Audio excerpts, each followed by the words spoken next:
یہ کرسی یہ بھی لے لیں، یہ پیچھے کرسی ایک صلوات پڑھ لیں بس۔ اللہم صلی علی محمد وآل محمد۔ بسم اللہ الرحمن الرحیم۔ رب اشرح لی صدری ویسر لی امری واحلل عقدۃ من لسانی یفقہوا قولی۔ ہم نے دروس کا سلسلہ شروع کیا اول رمضان سے، مختلف ٹاپکس پر بحث ہوئی ہے، تو آج تقوی اور متقین کی نشانیوں پر بحث کریں گے۔ کون سی نشانیاں ہیں متقی لوگوں میں؟ سب سے پہلے تقوی کی تعریف آپ خدمت پیش کرتے ہیں۔ مختلف اصطلاحیں ہم استعمال کرتے ہیں، ایمان، تقوی، تشیع اور اس کے علاوہ کئی اصطلاحات استعمال ہوتی ہیں۔ ان تمام اصطلاحات کو ہم اکٹھا کریں تو اس کا ایک ہی مجموعہ بنتا ہے، وہ ہے تقوی۔ اب تقوی ہے کیا، اور تقوی کس آدمی کو ہم متقی کہہ سکتے ہیں؟ تقوی کی بنیاد یا عدالت کی بنیاد ایک جملہ ہے، واجبات پر عمل کرنا، محرمات سے بچنا، یہ اس کی بنیاد ہے۔ اب اس میں جتنا بہتر کرتے رہیں گے تو بہتری آتی رہے گی۔ سورہ بقرہ کی آیت نمبر 177 میں مکمل نشانیاں بیان کی ہیں خدا بندہ تعالیٰ نے متقیوں کی، نیک لوگوں کی۔ قرآن کی آیت ہے، بسم اللہ الرحمن الرحیم، لیس البر ان تولوا وجوہکم قبل المشرق والمغرب ولکن البر من آمن باللہ والیوم الآخر والملائکۃ والکتاب والنبیین وآتاء المال علی حبہ ذوی القربى والیتامى والمساکین وابن السبیل، کہ نیکی صرف یہ نہیں ہے کہ آپ کبھی مشرق کی طرف نماز پڑھیں اور کبھی مغرب کی طرف نماز پڑھیں۔ سمجھنا نہیں ہوا اس طرح کہ کعبے کے قبلے کے تبدیلی کا حکم آیا۔ پرانے زمانے میں یہ میڈیا، یہ اخبار، یہ چیزیں نہیں ہوتی تھیں، لوگ آپس میں بیٹھکوں میں بیٹھ کر کے مختلف محفلوں میں بات چیت کرتے تھے، تو قبلے کے حکم نے تبدیلی کا حکم آیا تو مسلمانوں میں یہ چہم گوئیاں شروع ہو گئیں کہ قبلہ تبدیل ہو گیا، کوئی کہتا تھا اچھا ہو گیا تبدیل ہو گیا، کوئی کہتا تھا تبدیل نہیں ہونا چاہیے تھا، کچھ لوگ کہہ رہے تھے جو پہلے نمازیں ہم نے دوسرے قبلے کی طرف پڑھی ہیں ان کا کیا ہوگا۔ یہ سارے معاملات چل رہے تھے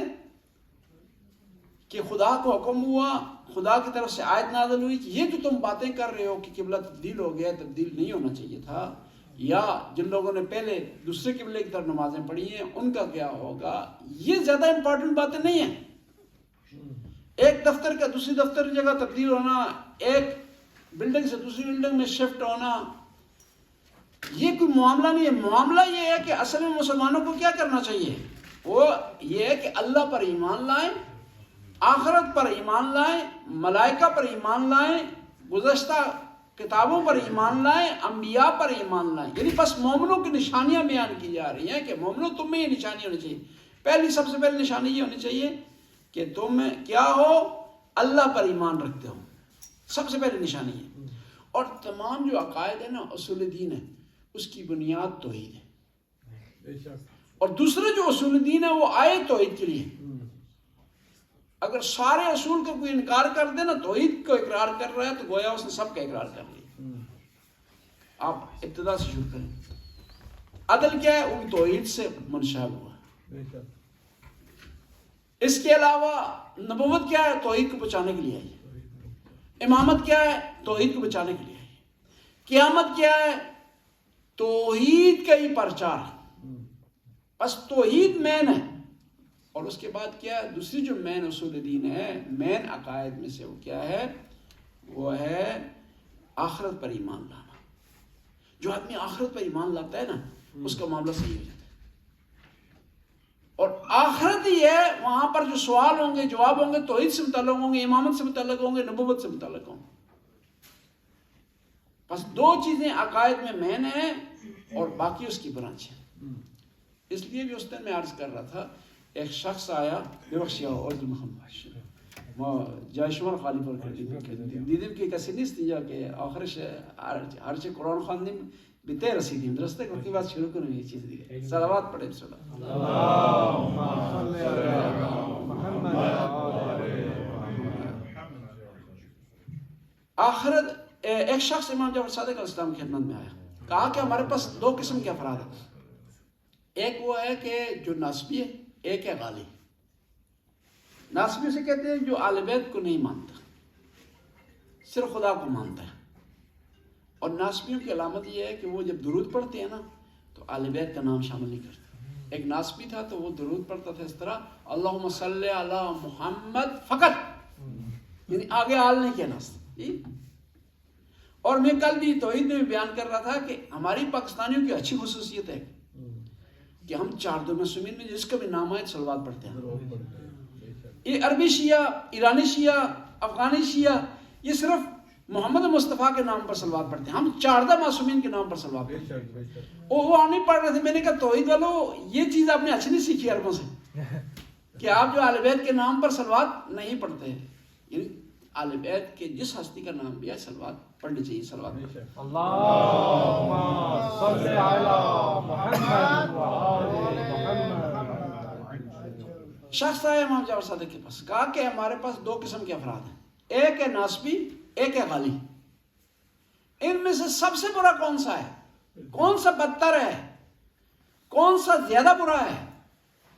امام نے کہا دونوں برے ہیں دونوں جہنمی ہیں دونوں گنہگار ہیں پھر راوی نے دوبارہ سوال کیا اس میں سے بتائیں کون سا برا ہے راوی کا یہ ذہن میں تھا نا کہ امام کہے کہ غالی کیونکہ وہ کم از کم دشمن تو نہیں ہے نا یہ طریقہ اس کا غلط ہے لیکن ہے دشمن نہیں امام کا نہیں جو ہے وہ سب سے برا جو ہے وہ کیا ہے وہ غالی ہے ناسبی نہیں ہے امام نے فرمایا کیونکہ ناسبی کم از کم شرک نہیں کر رہا غالی شرک کر رہا ہے اسے کہتے ہیں سچا امام اسے کہتے ہیں وہ امام جو کہ خدا کی طرف بلاتا ہے انسان کو کیا بات اپنی طرف نہیں بلاتا آئمہ ادھار سے اتنے معجزے سرزد ہوئے ہیں نا کہ اگر وہ کہہ دیتے دنیا کو کہ ہم میں خدا تو دنیا مان جاتی اور دنیا نے نہ کہنے کے بغیر بھی دنیا نے مانا ہے بے شک منع کرنے کے باوجود بھی دنیا نے مانا ہے لیکن پھر بھی اہل بیت علیہ السلام نے کس کی طرف بلایا ہے توحید کی طرف بلایا ہے بس پہلی کامیابی اور پہلی نیکی یہ ہے کہ انسان ایمان لائے اللہ پر دوسری یہ ہے کامیابی کہ انسان آخرت پر ایمان لائے اور آخرت پر جو ایمان لاتا ہے نا وہ کبھی گناہ نہیں کرتا وہ اپنی آنکھ کو کنٹرول میں رکھتا ہے اپنی زبان کو کنٹرول میں رکھتا ہے اپنے کانوں کو کنٹرول میں رکھتا ہے کیوں کہ اسے پتہ ہے کہ ان چیزوں کا حساب دینا ہے جواب دینا ہے پوچھ گچھ ہوگی سوال ہوگا جب اس کے ذہن میں ہوتا ہے تو کبھی برائی کی طرف نہیں جاتا والملائکۃ غیب پر ایمان لانا ملائکہ پر ایمان لانا اور خاص طور پر جو 4 فرشتے ان پر ایمان لانا 4 فرشتے کون کون سے ہیں جبرائیل ہیں اسرائیل جن سے بہت زیادہ ڈرتے ہیں وہ خدا کے حکم کو لا رہے ہیں ڈرنے والے نہیں ہیں وہ تو حکم انہوں نے خدا کے حکم کو بجا لانا ہے خدا کے حکم کی اطاعت کرنی ہے بس ہمیں جو ہے وہ ملائکہ پر ایمان لانا ہے اور خاص طور پر 4 فرشتوں پر ایمان لانا ہے جن کی ڈپٹیاں مقرر ہیں جبرائیل کی ڈپٹی ہے وہی لانا اسرافیل کی ڈپٹی ہے ایک ہی دن وہ اعلان کریں گے آخرت کا یہ بھی فرمایا صلوات پڑھیں اللهم صل على محمد اچھا الان چون ما مجبور شدیم من وسطش نمیدونم انتظار هرچه خواندیم نیامدن هرچه خواندیم هرچه داشتیم چیز نفسمون گرفته شد هرچه تمام شد گفتیم که صلوات بفرستیم میں نے ان کو کہا آپ کا انتظار کرتے رہے ہمارے پاس جو قرآن کی استطاعت تھی پڑھ لیا انہوں نے آخر میں ہم نے ادارت مجبور ہو کر شروع کی انتظار کرتے رہے بس ایک صلوات بفرستیم